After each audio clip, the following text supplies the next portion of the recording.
Are you an avid solo traveler or thinking about taking one of your very first solo trips? Then you will hopefully find this video interesting and helpful.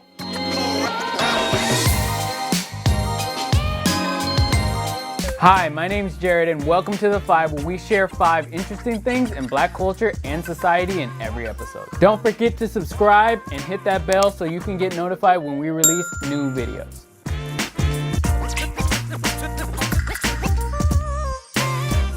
Today we will be talking about travel destinations that might not be so ideal for the Black solo traveler. We came up with this list after watching countless YouTube videos based on travel experiences and reading articles on the subject.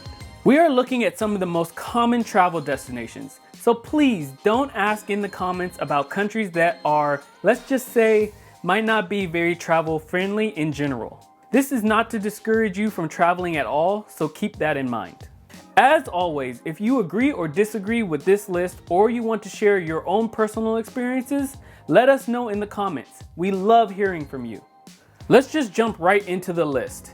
In no particular order, at number 1, we have Italy.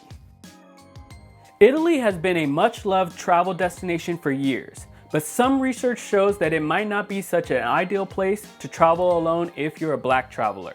That is especially true in northern Italy. Much of the negative feedback we have seen about traveling in Italy is concentrated in northern Italy. It is no secret that racism exists in Italy, but some regions are far worse than others. From our research, it appears that most Black travelers have pretty good experiences in southern Italy, but had some negative things to say about northern Italy. And if you're a Black traveler from Africa opposed to, say, America, your travel experiences might be a lot worse. There is a lot of illegal immigration from Africa into Italy that has faced fierce opposition and that could be the source of much of the mistreatment of Black travelers in Italy. A region that has been mentioned by Black travelers repeatedly is the Veneto region, which is the northeastern region of Italy. African and South Asian workers feel the need for low-paid labor in the region and are exposed to discrimination. In some instances, the racism that experienced is through crass comments of soccer fans after a heated game or strange looks from locals.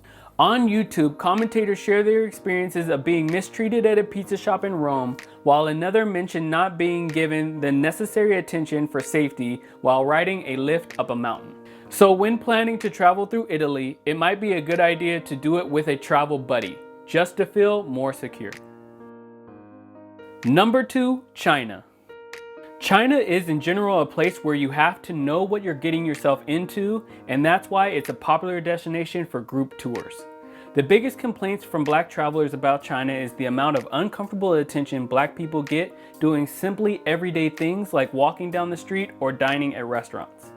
If personal space is an important thing for you, then this is probably not a place you want to go to. Some Black travelers have compared it to feeling like an attraction at the zoo. Locals might want to come up to you and want to take photos with you or touch your hair. Most of the attention might not come from a bad place or out of bad intention, but it is easy to see why it can get irritating when you're simply looking to relax and explore a new place. Similar to Italy, if the locals think that you are from Africa versus a Western country, the treatment you will receive is worse. We have read stories of African travelers who were straight up refused service at some restaurants. But China is a massive place, so different cities will yield different experiences. You might have better experiences in major cities that might be used to seeing tourists from all over the world. More recently, some places in China have been very unfriendly to Black travelers since the outbreak of COVID-19 due to many Chinese people believing COVID came from Africa. This was actually reported on by ABC News. One YouTube commentator said they would never go back to China after going there for work. They would complain about not being served at some restaurants and not being able to go anywhere without a guide. The security measures they experienced were also much tighter than any other destination. Again, the moral of the story is that maybe China is a place you should experience with a group, especially if it's your first time. Number 3 and 4, Morocco and Egypt. For the number 3 and number 4 spots, we are putting Morocco and Egypt together because the two North African countries have so much in common. And most of the complaints about these two countries came from Black women traveling alone. One YouTuber shared her story of being followed by several different men while traveling in Morocco. She expressed feeling uneasy while venturing out anytime after sunset while in Marrakesh. Another YouTuber also expressed being sexually harassed on the streets of Morocco by aggressive men even though she was traveling with her brother. They also yelled out things like Obama family and other things to refer to them as being black. That YouTuber still mentioned how beautiful Morocco is, but highly recommended that females not travel there alone. The same goes to Egypt. Egypt, like Morocco, has a very male-dominated culture and can be overwhelming for solo female travelers. The markets can be mazes where aggressive shopkeepers will pull you every which way to sell you their items. In the mix of all that, there is plenty of catcalling. All travelers recommended dressing more conservative when traveling to these two countries. Another black traveler complained about facing racism when traveling in Egypt, from dirty looks to monkey noises being made at her while she walked. Both Egypt and Morocco are highly recommended to be explored in groups, especially for female travelers. Number 5, India. India is another giant place that can easily overwhelm even those traveling in groups. But if you're a solo traveler and visiting for the first time, get ready to have all your senses overpowered. You will likely receive a combination of all the negative things we talked about on this list when visiting India solo, from staring and pointing to sexual harassment. Traveler Ashley Butterfield, who has traveled to countless countries around the world, put her experience in India as follows. And I quote, "The attention I received was not always extreme, but sometimes the energy changed when I was with other travelers. There was a clear difference in the type of attention that I received when walking with fellow white or Asian travelers versus when I was walking alone or with another black person. When with the former, people still noticed me, but their reactions were more indifferent than negative, as if other travelers validated me being there. When alone or with another black person, however, a large majority of the reactions towards us were decidedly negative, expressed through frowning faces, laughter, pointing, staring, making jokes, or hurrying away from us."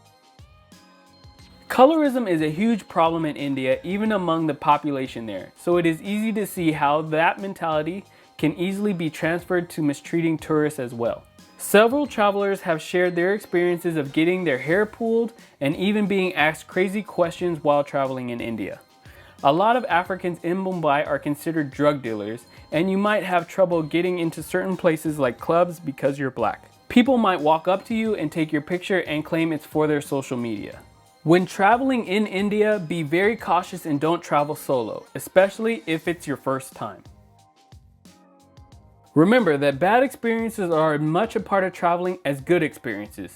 Bad people, racism, sexism, and every other ism can be found in any country, and that should not stop you from going to any of these locations. This video is just to share the experiences of other travelers in hopes of making your travel experiences better. That's it for this episode of The Five. We'll be back with another episode in Black culture and society.